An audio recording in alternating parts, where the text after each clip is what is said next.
Welcome everyone to Loud and Proud Orlando. It's Thursday, May the 22nd, 6:34 p.m. Thank you so much for being live with us. About 30 people live right now. So thank you for your support. We're available on X and on YouTube as Loud and Proud Orlando. We're also on Spotify and Apple Podcasts. If you're listening, thank you so much for your support. We officially turned 1,500 subs on YouTube. So we wanted to definitely thank you. We'll talk about that a little bit today. But unfortunately, today we have to say that, Orlando City lost against Nashville SC 3-2, and they were eliminated from the U.S. Open Cup 2025.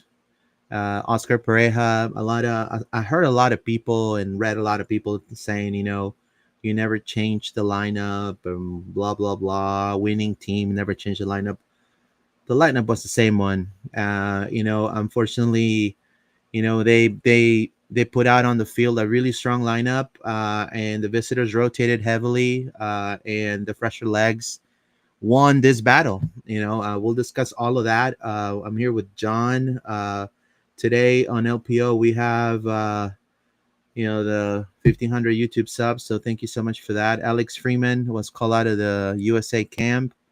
We're going to be reviewing the Nashville Open Cup loss, and then we'll preview Scissor Me Timbers. John, how are you? I'm okay, man. A little bit disappointed from last night. I gotta say that was a bummer. We all love the Open Cup. We wanted to go further in the Open Cup, but it just wasn't meant to be last night. So that was a shame. But looking forward to Saturday. May has been great. One game at a time, like the boys have been taking it. Obviously, we haven't lost in a long time. So all in all, things are great. Sad that we're out of the Open Cup, though. Yeah, for sure. Definitely a bummer. But before we go into that, 1,500 subs, man. We got 1,500 subs. Yeah, some great news. I mean, thank you, everybody. Wanted to say a quick thank you to all of you that have supported. If you're ever somebody who's subscribed to us or listened or liked or shared or followed or left a comment or any of that, we appreciate you. So it was about, like a year or so ago, Luis? We were on 500. So we're really growing fast. And a lot of that is to do with you guys who watch and comment and share our stuff. Helps us get seen by more people. I know there's so many fans that have no idea we exist. So there's lots more City fans that can find us. So thank you to everybody. It's a big milestone for us. So we're Yeah, really pleased about that. It made me a little bit happier after the loss to Nashville.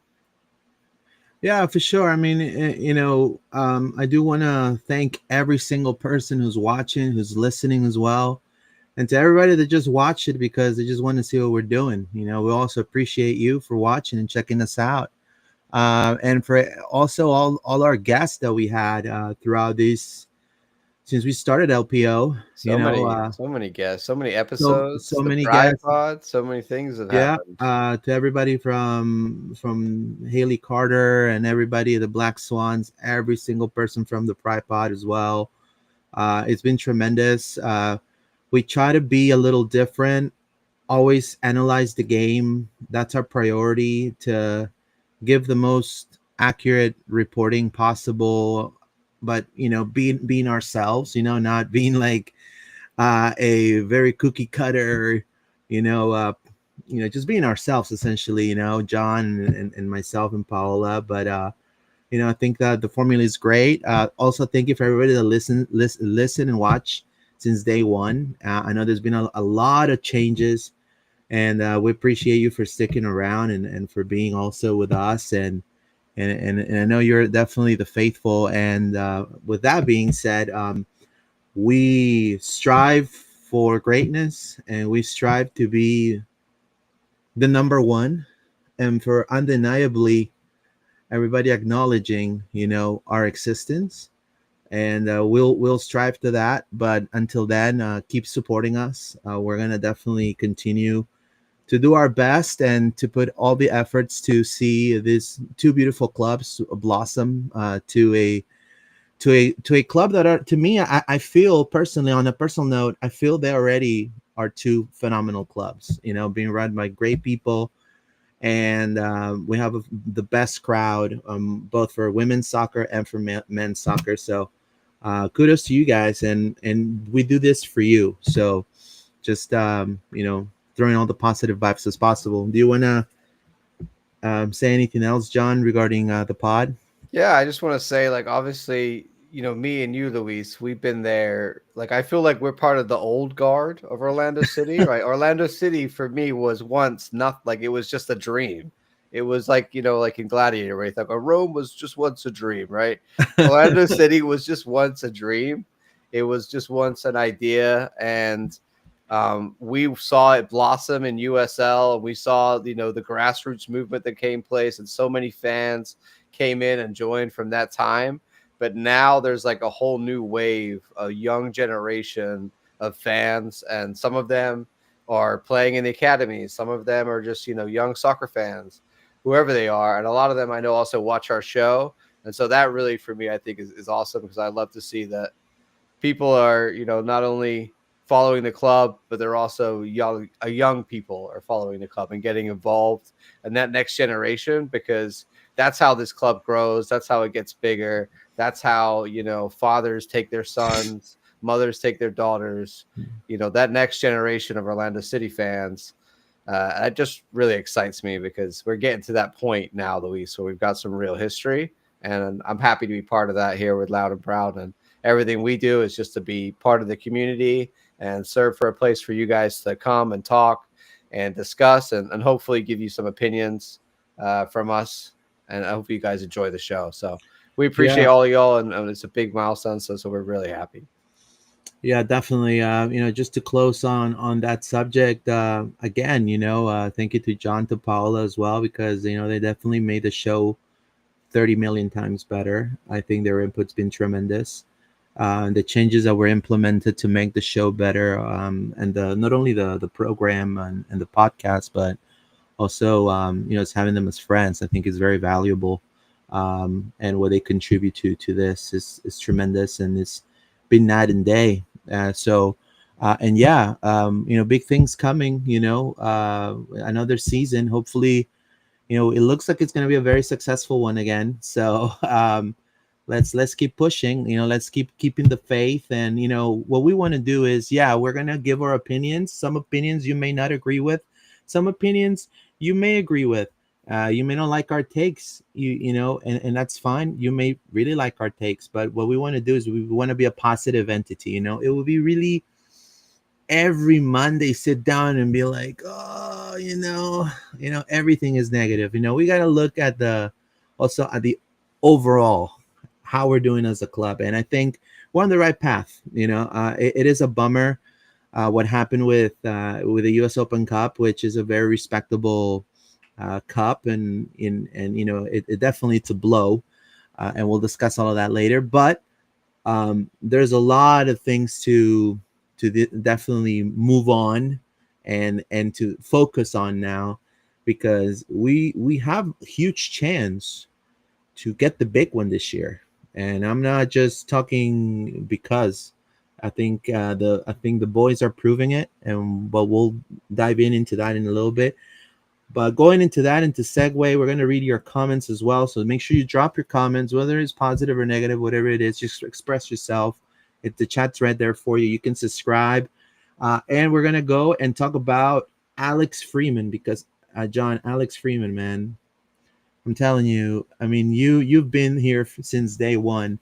I was a fan since USL era, just like a lot of OGs. Man, to see that our academy that started really from absolutely nothing to blossom a player that's definitely going to have a huge career in the U.S. men's national team, hopefully. But not only him, I mean, we've seen it with Daryl Dike, we've seen it also with Duncan Maguire. But in his case, the difference is he is a homegrown. He's a straight homegrown, and he's been so impactful. If there's a couple of players that in this stretch of this winning streak, 12-game winning streak that Orlando City has had so far, you can pinpoint are probably Joran Gervais and Alex Freeman, and that is, you know, I think everybody would agree with me. So you know, all I can do is this. This is effort, and it's fantastic. I was talking today, and I want to say hello, and I know he's watching just now, but I want to give a huge shout out to my good friend and colleague Robert Santona. He is a reporter from he covers Bournemouth in the UK. I don't know if I pronounced it right, John. I'm sorry. Bournemouth. Bournemouth. Yeah, don't be Yeah. the English. We like to spell it one way and say it another way because Okay. we're just Okay. messing with you. Yeah. So yeah, Okay. Bournemouth. From Bournemouth. Sorry, Robert. But you know, we were talking about, you know, he was asking me a lot of questions about the strategic partnership that we have. And the first thing that came up out of his mouth was Alex Freeman. It's like, he's like, hey, What did what do I you, say when that came up, bro? What did I say? he's I like, said what do you they're think? gonna want Alex Freeman. He's like, what do you think, Alex Freeman? You know, what are you standing on Freeman? I heard great things, and I wonder if Bournemouth could be interested. And then I told him, you know, I told him this. He's under contract with Orlando City at the moment. Great player, great kid, homegrown. This is his first season as a starter. I said, and this is true. This is how I feel true. A bit rushed to push him as a mega transfer target right now. Let's see how ends up this season first and what he achieves with the Lions. You know, we haven't seen him enough yet to say that he's the next Alphonso Davis. I feel sometimes pushing a player that hard could create high expectations on themselves. And once the hype is over, or they go through an injury or a bad slump, they crash down. So I think, you know, we're going to go step by step, but, you know, he's making the news in the UK. People are asking about him. It is a reality. And I didn't put the breaking news thing, but it is important. People are noticing him. And this is his big break. The Gold Cup, John, called up. What are your thoughts? Yeah, man. It's I agree with what you're saying. I think it's great that everyone's talking about him going to Yeah. Europe. I just it is a little bit too soon in the conversation, and I think also that he should just spend a little bit of time here Yeah, developing more, 100%. staying in. Like I think too often that move too soon will just interrupt your progress, and I don't think he's maxed out, you know, what he can do here before he would then potentially make a move to Europe. When we interviewed him last year and we talking about OCB, I asked them, you know, who do you like idolize? Who do you think like could be a role model for you? And he didn't say Alphonso Davis. I asked him maybe Alphonso Davis. He said, yeah, like maybe, but I do think it's a good comparison to look at. He was the Whitecaps for 2 years before he then went off to Yeah. Bayern Munich, right? And I think also for Alex, like he has the potential to go to a very good club in Good Europe, like club. not just like these other Americans are going to go over to like a average, you No know. disrespect to Bournemouth. No, I mean like Bournemouth is no Bournemouth would be a good like it's a They're really Premier League good right club. now. I'm talking more like, you know, like Venezia with like Yeah. Gianluca Busio, for example. Yeah, Like, yeah. I don't want that for Alex Of because I course, me think he's neither. just going to play with guys who aren't really better than what he is playing with now. He Or the needs to go Hibs, the somewhere Hibs. where, yeah, like I think Bournemouth would be a great place for him eventually, but he could go in a couple seasons and have a better chance of As a making the first starter. team. Yeah, like Yeah. if he goes now, it won't happen, right? So I definitely think a couple seasons for Alex is what he needs. Yes, he's broken into the first team this year, at least this year. Like maybe next summer is the first opportunity, I would say, really comfortably. He's at 18 months then at a minimum for us in the first team. I think that's a good time. And then by, you know, the longer he stays and develops, he's only 20 years old. He can go at 22 and be better off at a better club than if he goes like 6 months from now or, you know, in this window coming up. So I'm sure clubs are interested, but I think if Alex and his people probably are thinking not yet, right? And I don't know what I'm not going to stand in his way, but I don't think he's in a super like I don't think he's in a rush to take that next step immediately. I think it's great that he's been talked about to take that next step, and I think he will. I just don't think he should do it right now. But from U.S. perspective, obviously everybody's talking about it. I would think it was Sasha Kleshin said on the post game against Miami, like he's going to riot. He said, Orlando City legend. if Alex Freeman didn't make this Gold Cup roster. So not that I take any stock in what Kleshin's saying, but you can see that the media is like we've been saying, yo, Alex is really good. Everybody else noticed how good Alex is. It's been a meteoric rise already from OCB guy at the beginning of the season to, oh, wait, he's making the national team 4 months later. That's crazy. Like an insane, trajectory there for him. Is it going to continue at that pace? I don't know. But for right now, this is a great option. We'll see. Is he going to, be effective in the national team? There's a lot of right backs, but some of them could play left back. Are they going to make room for him? I want to see if he actually gets some real minutes and what he can do in this national team setup, Luis. But, I believe there is a role that he can play for them because fullbacks is not like nailed on starters. There are some very good fullbacks, but they're often injured. Yeah, for sure. Look, Anthony Robinson on the other side is like one of the most nailed on players in the squad, but he's really the only one in the fullback positions. Look, physically, he's shown a lot of potential. Probably the most complete player right now in our roster, the most fit player in our roster, more than likely. Now, look, it's strategy. I mean, he's been in the club for a long time to see a lot of pathways.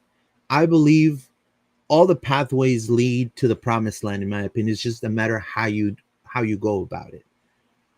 The latest quote unquote success transfer story is Daryl DK, and look how that turned around. DK right now is probably not doing so hot. He went through major injuries. He's still in West Brom, but you just imagine what he would have done if he would have stayed a couple of seasons here in Orlando. He probably would have had a better chance to even be the number 9 of the national team at this moment, and not talk about the guy who played in Frankfurt, I believe. Forgot his name, but he was or Ricardo Pepi, for example, or the guy from Seattle, Jesus Ferreira. We wouldn't be talking about those guys. We would have been talking about Daryl Deacon more than likely, because the dude was hot. Now I understand at the club at that time, but he sees those. He sees those. He also knows about the Chris Mueller saga. I mean, he was a kid in the academy, but he's a fan. He keeps up with it. And also, he's a very level-headed person, young man that listens to his parents, and his dad won a Super Bowl. So, look, I agree 110% with John. If he goes now, if he decides to go and take that route, no doubt he's going to succeed. I have no doubt. But I do feel that he's going to go to an under 23, knowing the market there in Europe. He's going to go to under 23, and they're going to be like, hey, you got to, show off yourself and blah, blah, blah. And then they're going to push him probably in 2 seasons to the first team. And that could be make or break. That could be make or bust at that point. Now, if he, like John was saying, if he accomplishes everything he needs to accomplish here in the U.S., makes it to the national team regularly, wins a championship with Orlando, becomes the face of the franchise. He could easily become the face of the franchise. There have been defenders that have been faces of franchises, like Walker Zimmerman. You're talking about, so many D-mids that have been the faces of franchises as well. So he can clearly be one of the faces of our franchise. And, I think that could go first. And then, like you said, John, you could have a Chelsea. You can have a Tottenham right now that they just won the Europa League, trying to look for him. Or even a Man United, those big clubs, big money clubs, he can go there. And I guarantee you, I mean, he's going to have a bright future. I see him with more potential than even Alphonso Davies. And I know I'm getting a little bit too ahead and maybe a little too carried away, but I see him less injury prone than Alphonso Davies. So Let's see what what he has in store. I wish him all the best. I know, and I know for a fact the U.S. is gonna make it far in this tournament. They've gotten. I have the list here. I don't know if you do. You have the list. I have the list right here. We can analyze it real quick before we segue to Nashville. Hold on. Let me go ahead and pull that out real quick. Right there. So this is the list right here. Like, be honest with you, I feel Freeman is better than Serginho Dest, with all due respect. Yeah, I mean, Dest has fallen off. Like he's one of those like, oh, I had a great early prospects and just hasn't really, But he's often injured as well. I think. I feel like obviously we talked about the other side with Robinson. Jedi is probably for sure in that position, but like DeJuan Jones is your competition for Alex. I pick Alex over DeJuan Jones, 110%. For sure. So I think if we're gonna play an aggressive wingback on the right, then Alex is a good choice. But that's the way I'm thinking with Poch is, does he want both? Because Jedi is gonna do it. So does he want both his wingbacks doing that? If so, then Alex is the perfect balance on the other side. Yep. And then, you have, I thought Team Rim retired, but I guess he's back. Jack McGlynn, that's exciting. Diego Luna, a lot of grit from that young man. Yeah. A lot of I've been grit, really man. enjoying watching him in Andor, man. He's so good in Andor. Luca de la Torre from San Diego, he's killing it in San Diego. He's coming really hot. Sebastian Berhalter, even though his dad whoopie doopie, but then again he's doing tremendous.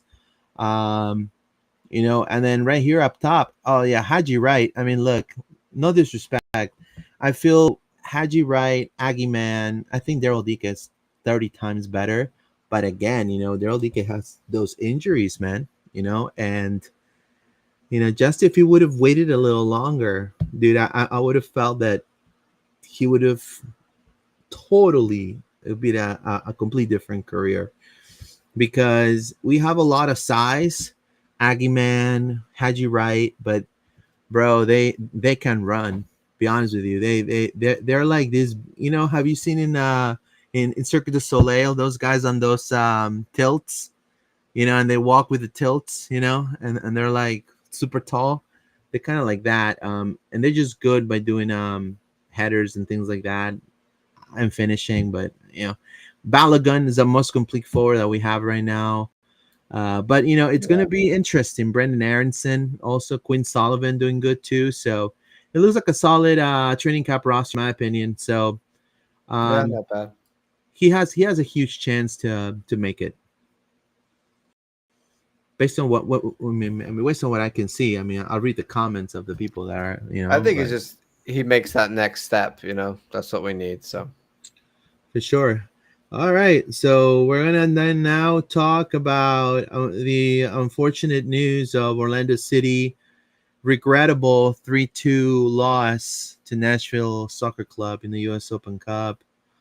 They came to the Cup with a 12-match unbeaten streak, including a 3-0 game against Miami last Sunday. And, Orlando put out the A team. Unfortunately, the starters were gassed. I think, the first two goals that were given up, it just showed that, it was, one was an own goal by Rodrigo Schlegel. Now, I have word from a couple of colleagues that were at the game that they thought the ball went out before the first goal, so that the ball went out of bounds. Yeah, and I then thought Oscar, that too. Yep, the ball went out of bounds. A lot of people said why they're not calling it. It was not called. No VAR. That was the first goal. The second, and then the bad officiating, according to Oscar Pareja, there was terrible officiating. Yep. This is the first time I hear Oscar so frustrated. And he said it in a way. So, the fans definitely respect the US Open Cup, but you also have to see a way of thinking. Also, they're investing a lot of money on the cup. You know, the potential traveling, sacrificing, maybe holding some players. In the case of Orlando, that didn't happen, but the traveling, all of that takes into consideration, more training, having staff over, paying staff extra to go to the games and things like that. All of that adds up. And then they don't get good officiating. A lot of people say that we got screwed. A lot of colleagues that were there, the press box, that we got screwed, that we got shafted. What are your thoughts regarding from the get-go the game? It was like I thought. It was going to be kind of similar to the New England game, in the fact that it was going to be tight and like kind of back and forth. And I think definitely the ref didn't help us, but also we made defensive errors that kind of, shot ourselves in the foot a few too many times. We're a little bit sloppy, a little bit tired, and we just weren't really able to dig ourselves out of that hole. But we should have definitely had a penalty. I think I've got it here. I can bring it up. Oh yeah. You have the actual penalty, because that, I believe so. Yes, it was in the 72nd or 73rd minute. Yeah, I have it lined up here. So that was pretty bad, and that's the one that Oscar's referring to, that I'll show you in a second. That was basically, I think the whole stadium saw it apart from the ref. It was almost unbelievable that he didn't see it. Unbelievable, man. It was a very obvious handball. So I've got it here. I can show you if you bring it up.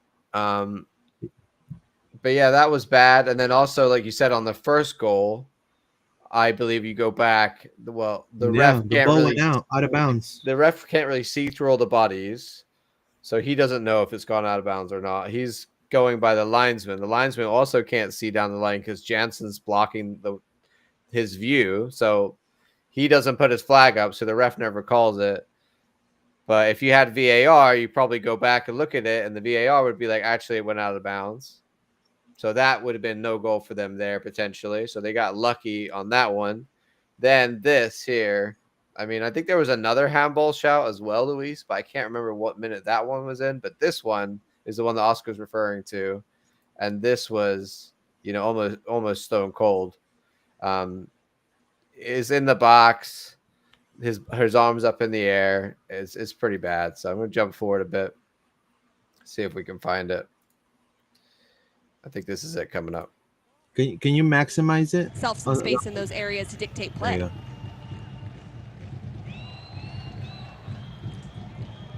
Pasalic has been a huge factor tonight. Muriel for Pasalic.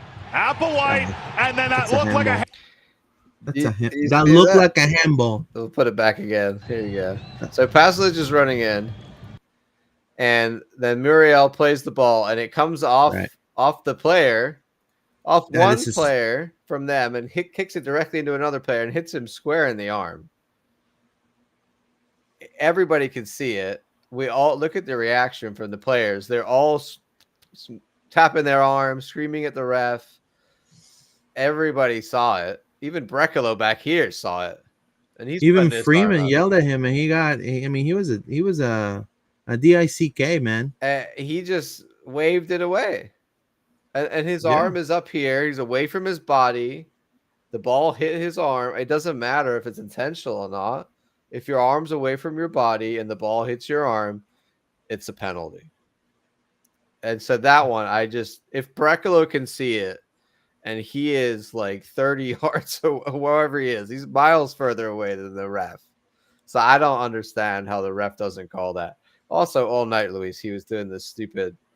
you got to take the free kick from there. Take it again. Yeah. The ball was rolling. Take it again. Like the speed on he would let them take on the goal kick was like forever. Like everything just was. This guy right here. He wanted to kind of make himself, I think, he was one of those refs. He wants to be the center of attention. It was too much. And honestly, the fact that that combined with the missing some of these most obvious call. There was corners as well, I believe, where the ball had gone out on a corner. The linesmen, both of the linesmen, I think there were some offside calls, other things that were. I think if we had the VAR linesmen, in this game, you would see a lot of errors and a lot of with all due respect, change calls. Look at the size of those two guys. With all due respect, I mean, these guys are. I mean, the guy right there, number one, they look like pocket pollies, bro. I mean, these guys look like, you know, I mean, they look like Care Bears. They look like Snow White. Snow White is trying to look for them. You know, for the movie that's coming up. They're a little small, especially one of them to be a linesman. Be honest with you, I think they gotta be. There has to be a height restriction or something, because, I mean, clearly, if you have Jensen in front of that dude with a pompadour, clearly he's gonna block his vision. I mean, the dude's like this tall. So, you know, again, you know, bad refereeing, it tarnishes what this cup could be. And it's not just these people. I mean, we've seen Leagues Cup, we've seen it national team, we've seen it. I mean, it's just, I don't know, with US refs, I don't know if they need to go back to school, if they need to check the, you know, the latest you know, loss of the game and things like that. But I mean, these are errors that, if it would happen in a major tournament, it is a disgrace. It is disgraceful. Now, yeah, I totally agree with you. He wanted a little bit of protagonism. He looks like, you know, a little bit of you know, he's trying to, you know, yeah. I want to say hello to Lucas. He took pictures for us in this game. Yeah, I you mean, can check it out. Alex got the yellow because, like, right after this, Yeah, they I'm all looking for it right now. then he calls the foul for nothing the other way for Nashville, and our players all swarm around him like, "Yo, what are you doing?" Yeah, I mean, I remember I right. saw Duncan chatting to him at one point about like what's going on, like Oscar, like that they were talking to the linesman because he was getting things wrong. Like it was really a mess, dude. Honestly, and I think Nashville did play a good game. I think we looked sloppy in the defense, and you can't blame the refs for us losing, but you could definitely blame the ref for not giving us that obvious PK, which then would have tied it up, and it would have been 3-3. So in a cup match, it really does make a difference. Like, we're out now, but another ref would have given that as the most obvious handball, and then it's 3-3 and we're going into extra time. Could have gone our way. So it's frustrating when you leave it down to those margins. We shouldn't do that, but also it definitely should have been a handball. So you know, that's how it works. I also think definitely. Kasim had a really good game. That second goal, I don't know what we were doing. We just completely fell asleep. No one closed him down. Pedro, like the slowest reactions on that save. I don't know if he didn't see it or what, but didn't really even try and make a save on it. That was that goal was the worst part of the night. But they're going to be tired, Luis. There's a lot of tired legs. Oscar chose not to rotate. I don't know if you could say that's good or bad. I think it's kind of a catch-22, right? Like hindsight, you would say, looking back, maybe we should have rotated more. But then if we'd have rotated and we'd lost, people would have been like, "Oh, we lost because we rotated." So I don't think Oscar can win either way on that one. But Nashville did look a bit more energetic than us, and I feel like that's sort of our defensive lapses. Often, I think, was because we're not the midfield. Rebay, Arujo didn't really close down as fast as other times. The center backs were looking a little bit slower, a little bit more leggy. It's going to happen, and then that just kind of led to the mistakes and let them get those goals. The first one, though, I think they did get lucky. That did look like it went out. Yeah, not the best game by Cesar Araujo for sure. I mean, he literally let he wasn't really doing Kasem. much. Yeah, he let Kasem do what he wanted, essentially. Yeah, also he was doing really well. That guy, I was surprised at how good he was. All Nashville attackers were cooking David Brecala. I felt again that Orlando was afraid of the hard contact or the contact uh, because they knew that the ref was going to probably call a foul, and that's how Nashville was able to generate some plays as well, taking advantage of that because it's like they were coming close to close in into some of the wingers and some of the attackers, some of the mids, but then they wouldn't take the ball away, and I felt like it was just being afraid of that contact that will maybe cost them on a set piece or on a penalty. There were a couple of those. Jensen was spot on. I think he was probably the best. And aside of the own goal, I felt Rodrigo did okay. Freeman to me was great. I think out of the whole entire defense, I felt Freeman had the most stamina. I have to understand he's one of the youngest also. Now, I think he's also just built like that. Like he naturally has got a lot of stamina. Also a lot of turnovers, and that was what allowed, when they were having that low block, and there were a lot of turnovers. Yeah, Brekalo was that getting also cooked by Custom all night. That was, it wasn't great to see, but I think he's just left back. Sometimes you can suffer against your winger, right? If they've got your number. We saw that. Gervais looked a little slower. I don't think it was bad overall, but no, Gervais was gassed, we were man. just I mean, making those Gervais, mistakes, and there was a lot of time on them in the midfield because we weren't pressing them high enough, in my opinion. and I'll be honest with you, and I'm speaking from my heart. I'm not really speaking out of like, hey, I'm a reporter or anything like that. From my heart, this team just came from a 12-game unbeaten streak, and I understand people, aren't gonna have difference of opinion. But man, it's been one. We just came from a 12 unbeaten streak. We beat our we beat a team that scored 5 on us last season in a very dominant fashion in their home turf. We even made fun of their tifo on our last episode, and then they got all salty and started like commenting on Paola on the comments, and then they even dared some of the podcasters from Inter Miami say that they played great the first 20-30 minutes of the first half. They played great. Come on, bro. But anyways, uh anyways anyways um and everything was beautiful, everything was awesome, everything was great, we're the best team in the world, yeah. And all of a sudden this happens, and everybody starts listening to Rascal Flats, everybody started listening to ballads, everybody started playing some emo, some Hawthorne Heights, some Silverstein, start getting the racer blades out, and everything is over. We're in this, loom and doom, and I'll be honest with you, we need to stop that. They just came from I understand how important is the cup. And I ask you this question, John, just to do the segue. John, did we take the cup too seriously? Because a lot of people are saying that we should have not now after beating Inter and after going through 12 games winning streak. Yeah. Now they're saying, they need to rotate. They needed to rotate, man. Do you feel we took the cup maybe too seriously?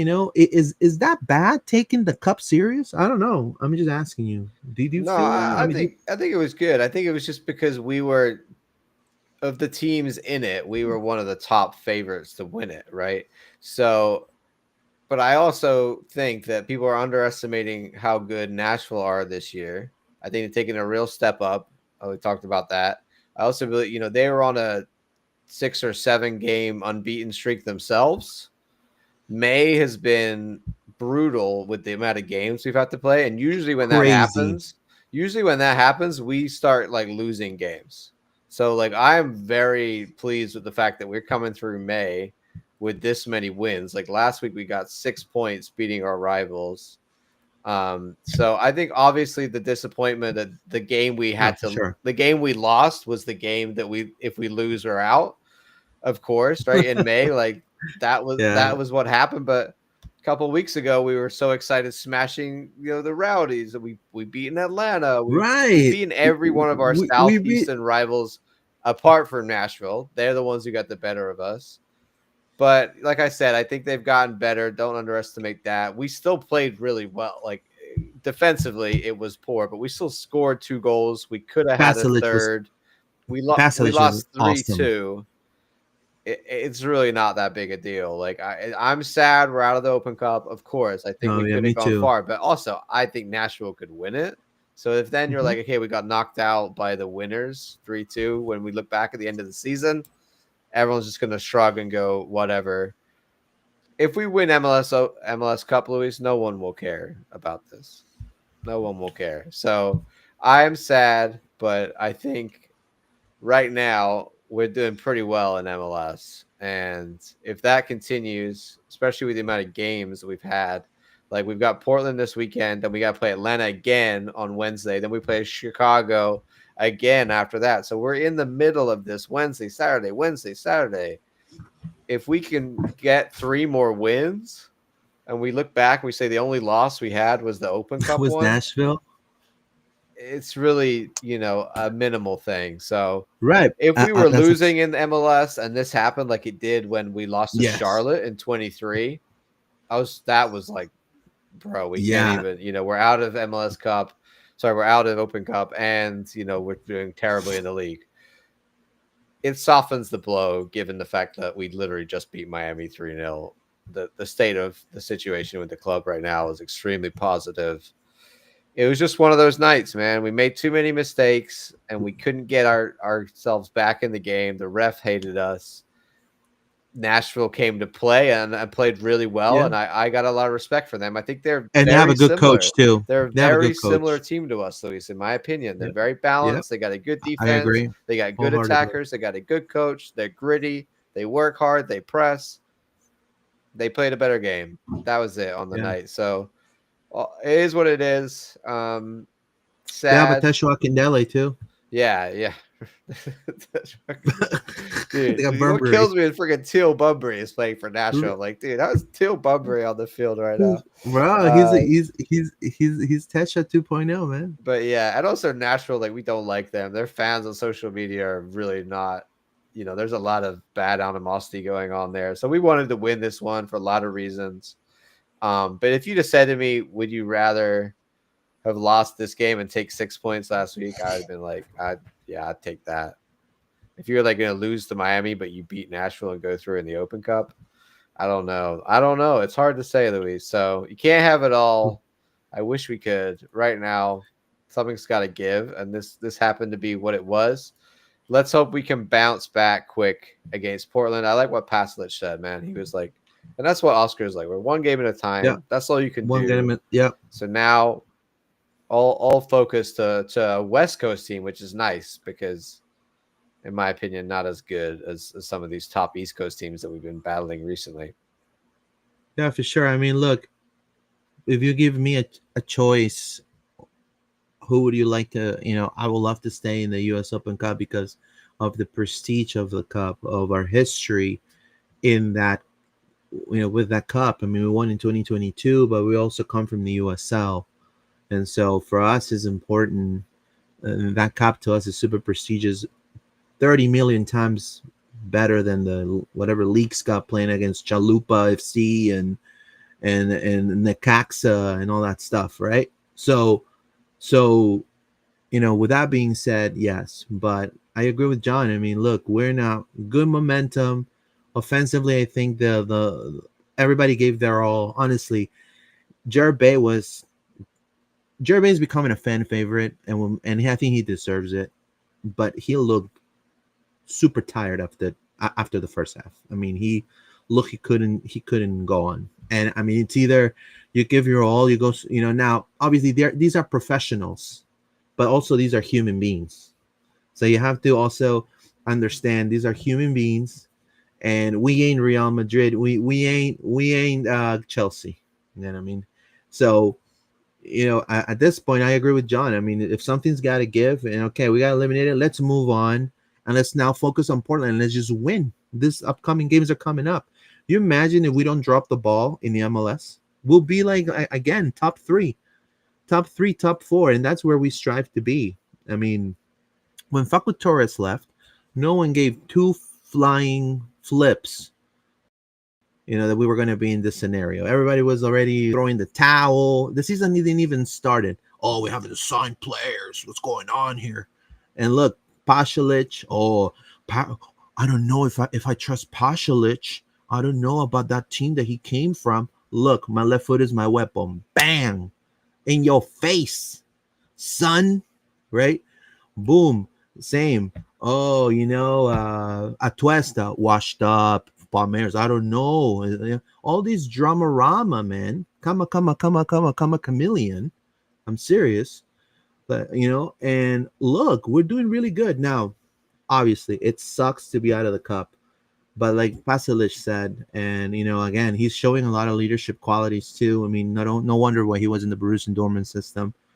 I mean, he says, it's really hard to have conceded those goals. We were doing so great. I really don't know what happened. It was a mistake from all of us, not just one player. We have to keep our head up for Saturday. The schedule is not an excuse. We are professionals. We have to give everything throughout the game. This loss hurts a lot. So, and it is what it is at this point, John. I mean, unfortunately. But, I salute Pasalic. I salute Gervais, Freeman. I salute Dagger as well, because Dagger also was playing really well, I feel. And, it's a tough loss. But you have Nashville, John, because I'm going to continue watching the Open Cup because I like the Open Cup. Yeah. But my final, I already got it. Who? And I want to say hello to my friend Sophia Testa. She's probably watching the game, the show right now. She took pictures for us in Philly. I'm going to go for the Union. Yeah, I think the Union is a good shout. The Union. Yeah, I could see a Union Nashville final. I think it's going to be Union Austin. Is Minnesota in it too as well? I can see Minnesota. I'm going to go for Birthday. Yeah. Maybe Austin. They need something, bro. They're yeah. They got a great fan base, but they got nothing. They're like us before we won the Open Matthew Cup. McConaughey. Right? They're like I think people are getting tired of Matthew McConaughey. They're desperate for a cup or something. They're like, we got to do something. I think it's gonna be Philly Austin. That's my final. I'd like to see somebody new win it. That would be cool. Yeah. Yeah, it'd be cool. Nice. I like it when the newer franchises, or I mean, it's not gonna be a USL club, but that's the beauty of the Open Cup. It's anybody can win it if you just put together 5-6 games, really. And sadly, we did not, but we put together a lot of other games in MLS, so that's okay right now. There was a big embrace between Coach BJ. I think that's his name, BJ. Yeah, BJ Callahan. BJ Callahan, yeah, and Oscar Pereira. And he said Oscar said we have to keep going. The boys made a great effort because of the short periods of recovery. I also have to congratulate Nashville because they play a great game. The group worked on recovering after the game in Miami. The boys had a full commitment to win this game because there was someone that suggested, hey, do you think that maybe the players were kind of, not playing to their 110%? And Oscar kind of jumped. He's like, no, full commitment. But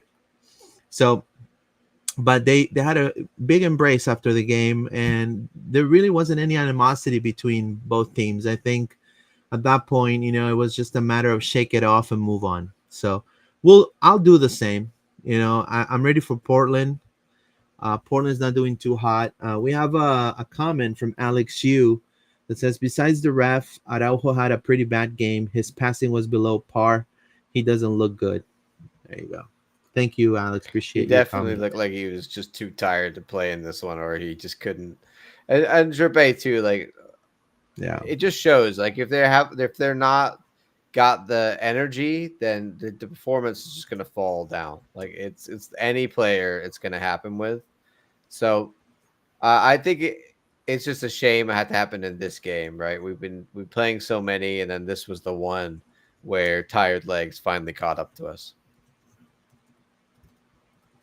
Okay. You want to talk all about Portland? Yeah, we're gonna be talking about Scissor Me Timbers for sure. We're talking the Portland. I was gonna say Portland Thorns, but no, Portland Timbers. Wrong pod, The Louise. Wrong Lumberjacks. pod. The Lumberjacks. The for sure. Lumberjacks. Timber For sure. Joey's probably not going to make it down. Well, I'll be there. I know that you got maybe other commitments, but Portland Timbers right now are, they're doing a little better. When it comes to their standings in the Western Conference standings right here. Hold on, I'm looking it up right now. They are 4th in the West. So right now we have I call it the working class 4. Vancouver, Minnesota, San Diego, and Portland. These are hard. These are teams like us. Just got it. They're gritty. They are teams that they want to win. And out of the working class 4 that I see here, the grittiest and the one that has the most history in the league is obviously the Portland Timbers. Now, in this scenario, I say we need also, it would be great to beat them. And I think we have a huge chance to beat them. I think we are the better team. If you compare us mano a mano, man by man on our rosters, I feel like we have the superior product. But I also, it was COVID era, MLS is back tournament. I have not forgotten. I have not forgotten about Revenge. I have not forgotten about Andy Polo. Out at Wide World of Sports. Yep. At Wide World of Sports. I have not forgotten about that. I have not forgotten about, the bubble tournament we should have won. Yep. Andy Polo hitting a golazo, the game before. I mean, it's just, I just don't, I think we need to put an end to this. We need to, and I think it would be a good 3 points that will definitely catapult us if other obviously scores become in favor to us. It can make us go 4th, and why not? I'll take it 110%. So, John, what are your expectations coming up to this game? Yeah, I mean, if you look back at Portland, like you were saying, they're in 4th. But they haven't won. Like, they just lost in the Open Cup on Wednesday to San Jose. They drew with Seattle before that. They drew with Salt Lake before that. They beat Kansas City. That was last time they won was on the 10th of May. And then before that, like they really haven't, in my opinion, beaten anybody this year in the West or the East who is actually really like a top level team. They've beaten like Austin and LA Galaxy and Houston and Kansas City, and they've drawn with a lot of teams, but they've lost to the likes of Nashville. They've lost to the likes of Vancouver. They lost to San Jose. Like, they've lost to these teams that are in the upper echelon of the West and the upper part of the table in the East. I think that they are one of these teams that we can definitely beat. Whether we're going to be able to with such tired legs, I don't know.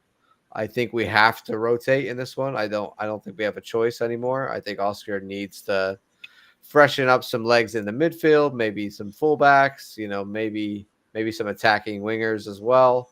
But we can definitely win it. I don't think if we start the same 11, we're going to win it, though, because they just look so tired on Wednesday. So I think we have to make some changes and rotate and count on our rotation guys to get us the result. Thankfully, it's at home. Portland got to travel a long way.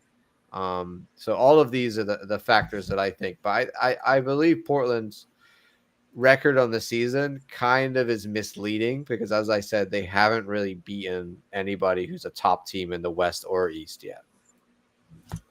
Yeah, I mean, they're performing well in 2025 so far.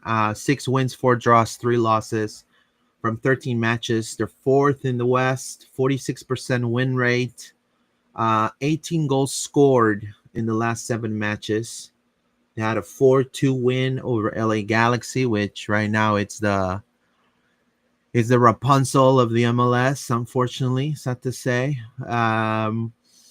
And they were second in the West at some point. However, obviously they had some setbacks too, but their defense leaks goals as well. They sold Evander, which was a club record signing, was traded to Cincy for $12 million. They started doing the Orlando City model more than anything. They got a Colombian youth international, Jimer Fori. Um, he's a little bit of a hothead. He already has 6 yellow cards. So that's something to take into consideration. Jimer Fori, and that's how you pronounce it, Fory, has 6 yellow cards already. David Acosta, which is kind of like he comes from Lens, from the um, French League One. $6 million after the department after Evander left. He was slotted in the 10 role, and so far he has 2 goals and 4 assists. And to me, the 2 players that we need to keep an eye on are Kelsey Janess, which is a forward also. He sometimes plays on a 4-4-2 with Felipe Mora up front, the Chilean. And he has 4 goals in 13 appearances. And Felipe Mora, 5 goals in 13 games, 2 assists as well for the Chilean. He's become kind of like the face of that franchise, in my opinion. Even though he doesn't get a lot of time playing for Chile, he's become one of the faces there. And to me, and I do want to say this, to me, this is one of the most, it's going to be a test because he's a really good winger. Anthony, I think our right backs and our left backs are going to have a little bit of a constant threat. 4 goals and 5 assists in 13 games. He's been probably their best player right now in the attack. Anthony, 3 yellow cards. So this is a team that a lot of their top stars have a lot of yellow cards. So this is something that, again, if Oscar's watching the show, set pieces, with Mr. Martin Perlman, set pieces, drawing the foul. We're going to be playing at home. So, but this is also a very greedy team. Now, their defense leaks goals. So this is a good chance for Duncan, for example, to make an impact. Ramiro to continue that goal scoring run, and I feel if you pair our defenses, we are the one that has the better quality defensively, at least. We leaked less goals than they have. So I know that's a little bit of my assessment on Portland. I don't know, what are your thoughts on that, John? Yeah, I think also we've been playing better teams recently, in my opinion. I think we've been more challenging for us against very tough opponents. And I don't say they've had it easy, but I just, like I said before, I don't think they've come up against a really, really good team. And when they have, they've lost by several goals. I was also just very skeptical of Phil Neville, and I just don't really rate him as a good manager. And I think that they are doing well now, but how long is that going to last? You know what I mean? I think they definitely have some good players, Anthony, etc. But are they better than Nashville? I don't know. Maybe not. No, they're not better than Nashville. So that's what I mean. I agree. It's sort of like they are definitely a more complete team than perhaps when we played like Charlotte that were having problems, or Atlanta that were having problems, right? So we need to defend well for sure. They're gonna want to cause us problems in the back line. They're not gonna be a simple walkover, but at home with them having played games, just like us, Wednesday, Saturday, and having to travel all the way down from Portland, I also think the heat is a massive factor here for us. The heat right now is really insane. And I think teams coming to play here are not used to it. Like, it's, especially from Portland, is not a thing, obviously. So I do think that will be a factor. If they're tired as well, the humidity, it gets to them. So let's not underestimate, now that we're getting to summer months, we should be the fitter team most of the time by the fact that we live and train in this condition. So, you know, we're going to be reading your comments. We have no comments, but I wanted to show you something that Portland is kind of saying. This is a video that the communications the floor to take on Orlando City. Already their 7th game this month. The 1-1 draw against Seattle continued the Timbers' good run of form in MLS play. David DaCosta had the assist on Santiago Moreno's goal, his 7th assist of the season. He tied with his teammate Anthony and a couple others for second most in the entire league. The defense remains stout. Just 1 goal allowed in the last 3 combined. 1 goal allowed in the last 3 combined right now with the defense. Interesting. So I'm going to take notes. And the Timbers have just 1 loss in their last 11 league games. They remain in 4th place in the Western Conference. The Timbers' opponent, I should get that haircut, John. Orlando City, are also in I'm not great sure. form. They haven't lost in 11 MLS games and are coming off of a dominant 3-0 win over their rivals Inter Miami on the weekend. They're in 5th place in the East. Should be a really good game on Saturday night. 4:30.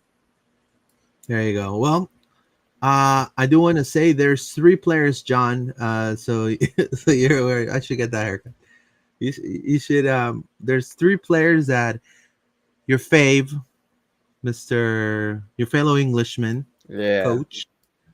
He loves these 3 players, and they are what it's called unrotatable. Ready to take notes, guys. Felipe Mora, Anthony, and Kelsey Janess. Now, also a dark horse, and we're gonna see him again. Former Orlando City player, Kamal Miller, an Inter Miami player too. Kamal Miller. Yeah, we're still there. We're gonna see Kamal Miller again, man. He's a lumberjack. Yeah, I mean, let's hope he makes some errors. Like, I do like Kamal Miller. I always liked him when he played for us, but he does also make sometimes some glaring errors. So let's hope that that's the Kamal Miller that plays against us. Yeah, man, I just... You want to do the lineup? I feel like this one, like I said, we got to rotate. We can do a lineup if you want, but I don't know. Let's do the lineup. You don't feel confident with the lineup? I don't know what he's gonna do. I mean, we didn't play Muriel last game. Like, we didn't start him, so maybe he'll start Muriel. Angulo finally got dropped last game, so maybe Angulo will start this one again and not. But Dagger down playing. There's so many variables. Is Atuesta finally gonna be recovered from neck? Can he play? You know, is Rafa Santos gonna get on a starting position again? Even though I personally wouldn't. There's so many variables. We got some breaking news, John. Breaking news regarding neck. All right, guys. According to sources, according to sources, they're going to give time for neck to recover. And the both Colombians, Atuesta is part of the squad right now to train and things like that. They're not going to rush him. They're not going to rush him. You know, they're not going to rush him. It depends on how he feels. He's always game ready, game available to be questionable, FYI. But according to sources, Nico Rodriguez should be back within 2 weeks. So by the time of this international break is over, we should see him back as playing for Orlando City.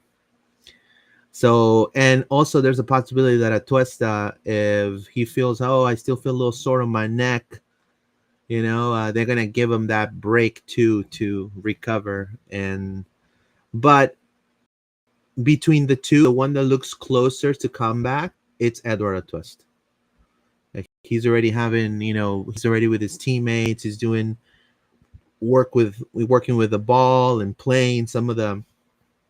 So, maybe they'll ease him up into the lineup, but the plan is we're not gonna, and the mentality that I wanted to break about this outside of the timeline is they're not gonna rush either player to come back. They're not gonna. For them, they feel yes, they're important players, but right now we also have a squad that's able to deliver, like putting even Kyle in the mid, putting, Dagger, they feel confident with the players that they have right now. So that's the breaking news, guys. So 2 weeks. All right. So we're ready for the lineup, John?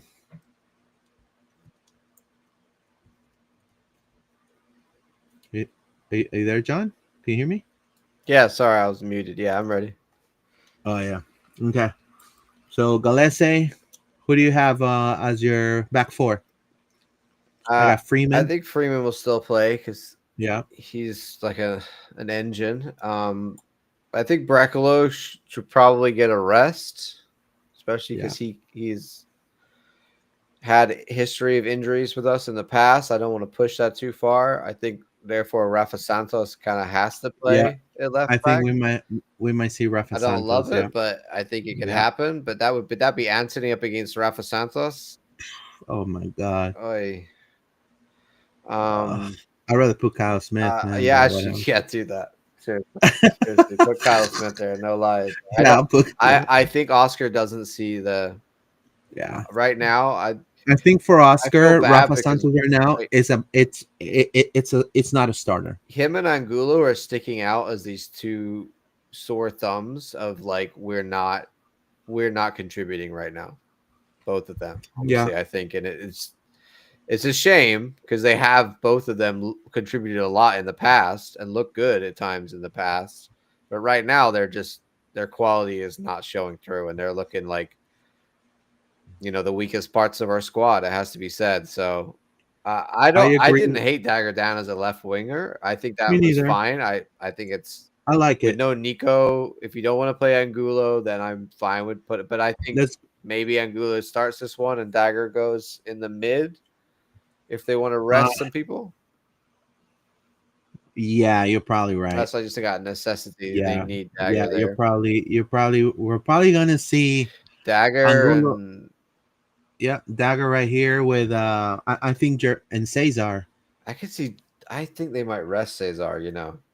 You think so? He looked more tired. Was gassed. They were both gassed, but I was just so disappointed in that Arujo performance. I think he just didn't do anything all game, and it was getting but knowing Oscar. Yeah, I mean it makes sense. Like, I mean, I feel like Gervais because he just came out of injury as well. Yeah, that's true. We need him, especially if Atuesta, if they're gonna, if Neck. If Neck's gonna take a little bit of time, they're gonna give time to that Neck to heal, and I think Cesar, because I'm sure they had a talk. I know, I have no doubt. So Cesar and Dagger, I think, and if you want to feel froggy, Dagger can cut through the middle too. I don't think they're gonna change the 10. I think it's gonna be Ojeda. Do you feel the same? Yeah, I think Ojeda is going to start. Pasalic as well. Yeah, I think Pasalic will start. My left foot is my weapon. And I think Muriel will start instead of Enrique or Duncan. You think so? Yeah, well, he didn't start last game, and I think that was. Yeah. I think with, like they'll bring on Enrique or Duncan at any point. I would like to see Enrique, and I agree with the frustration of a lot of the fandom and also of you, John, that you always mention it. I think Angulo, yeah, for sure. I mean, even at the Tampa game, we already saw him leaking turnovers. against Nashville too. He came in and he looked fast as hell, but on the 1v1, Freeman gave you way more on the 1v1 than Angulo. And Angulo's been with the team for 2 seasons, and that tells you why he didn't really work out in Brazil. So people know, and you could see why these players were at some point, benched, and they were exiled to different leagues or to different smaller clubs in Brazil because of that situation. Hot and cold, yes and no, in or out, up and down, and that is a fact. And so right now Angulo, it's really like John was saying, it's like he's grabbing the ball, he's dribbling maestro, but like he doesn't do anything past the attacking third. he just passes it back.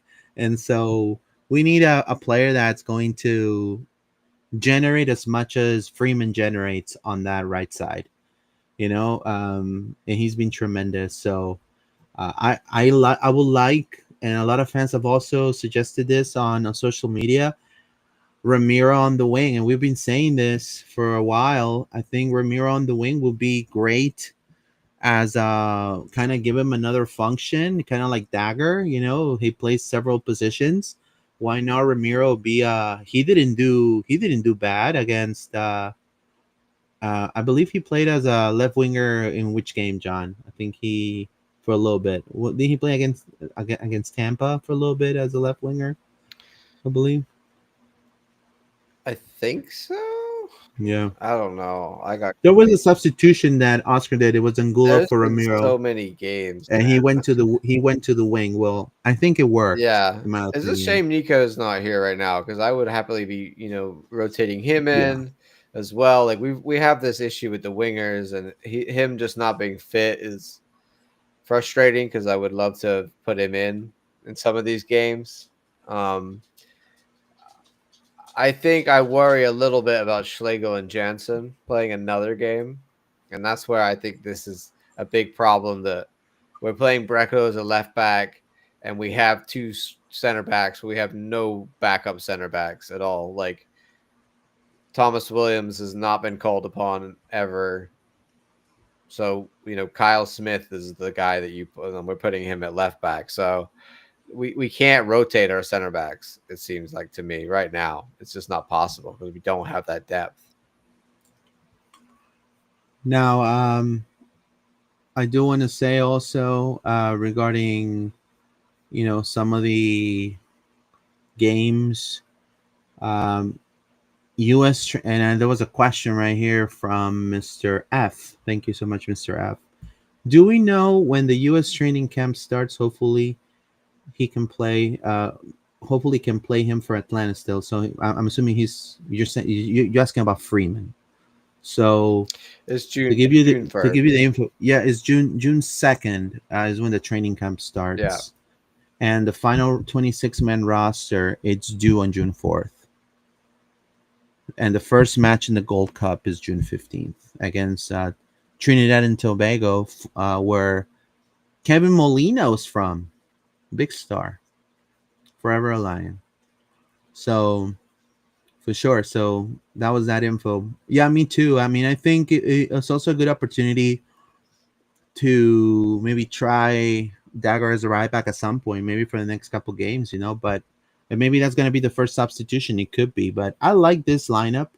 I think this lineup looks more like something Oscar will put out with Galese up top, Freeman, Schlegel, Jensen, Kyle Smith, Cesar, Dagerdan as your double pivot. You got Angulo on the left, Ojeda on as your number 10, Pasalic, and right up top, Luis Muriel. That's what we're going to be lining up against Portland. Now, you want to do predictions? Yeah. You have the predictions up? We totally did. Man, look, you see, I'm going through that cold slump. Well, you're better than me. I haven't got one since the LA Galaxy 2-1. You got 4 of these. I'm way behind. So, we both predicted a win, of course. Paula predicted a win. Yeah. I predicted a clean sheet, so that was really off. What do you think for Portland, bro?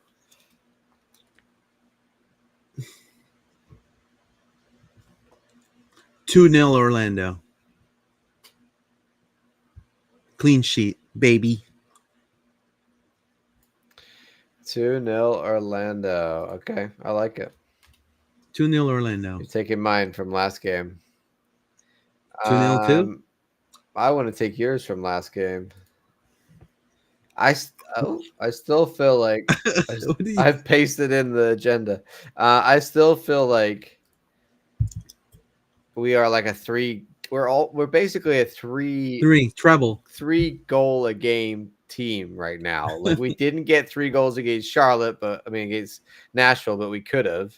I feel like we generate enough chances to score 3 goals a game, and if you look back at our history, we're averaging about that in our last few games. So I back us. I think Portland will get one. I think the defense tired legs again. Anthony is very dangerous. They've got some good attackers, so I'm going to give them 1. Okay. But yeah, 3-1 is my hopeful 3-1. score. Yeah, I think if we get a draw in this one, I will accept that and be like, it's been last week was awesome. This week was less awesome, but I think we really want to win our home games. So having Wednesday next week to go away to Atlanta, and then after that, I believe we're away again. No, then we're back home against Chicago before that break that Alex is going to go away and the international break. I'm sure Pedro, other guys will be getting call-ups as well. So yeah, we really got to win. Hopefully 2 out of these 3, games that are left in May would be amazing. And this home game against Portland is a good opportunity for that. We can do it, Luis. Yeah. Look, Pedro Galese will be in the Peru list. I do want to give that. Let you guys know right now. He's co-captain of the national team, so he's definitely going to be called up. Peru plays against Colombia on June 6th. And then on June 10th, they play against Ecuador in Lima. So Pedro will have to fly from Lima to Barranquilla to play against Colombia. It's a must-win game from Peru, both games. If Peru loses one of those, that's it. No World Cup for you.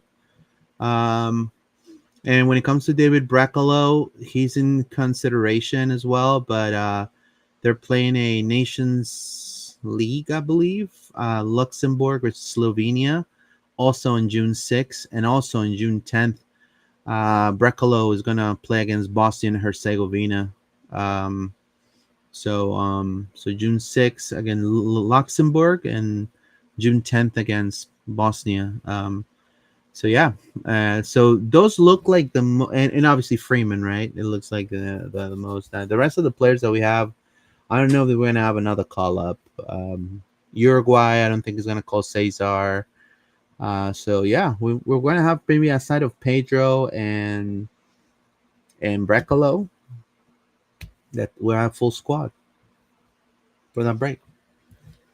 Love it. Well, all right. I think that's about it, man. I think we wanted everything. It's been May is like back to back. We're Thursday. We're gonna be back next Thursday again. So yeah, check out all of our stuff. Yeah, stay tuned for Loud and Proud Orlando. Thank you for your support. Again, 1,500 subscribers on YouTube. We're killing it.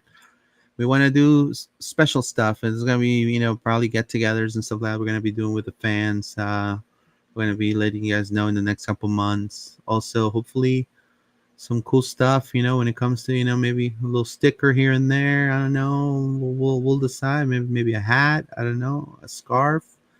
I don't know. We'll see. A magnet. I don't know. But stay tuned for that. There's a lot of good stuff coming. We'll definitely appreciate all your support. If you're listening, thank you. Drop us a 5-star review. We're on Spotify and Apple Podcasts. We're also available on Google Play as well, I believe. And we're on X as LP_podcast, Instagram, LP_podcast, Facebook, YouTube as Louder and Proud Orlando. And again, thank you guys for your support. We're going to rock it on Saturday. I will be there, so you'll have the post-press conference and all of that from me. And until then, vamos Orlando, guys. Have a good one. Vamos Orlando. Take care.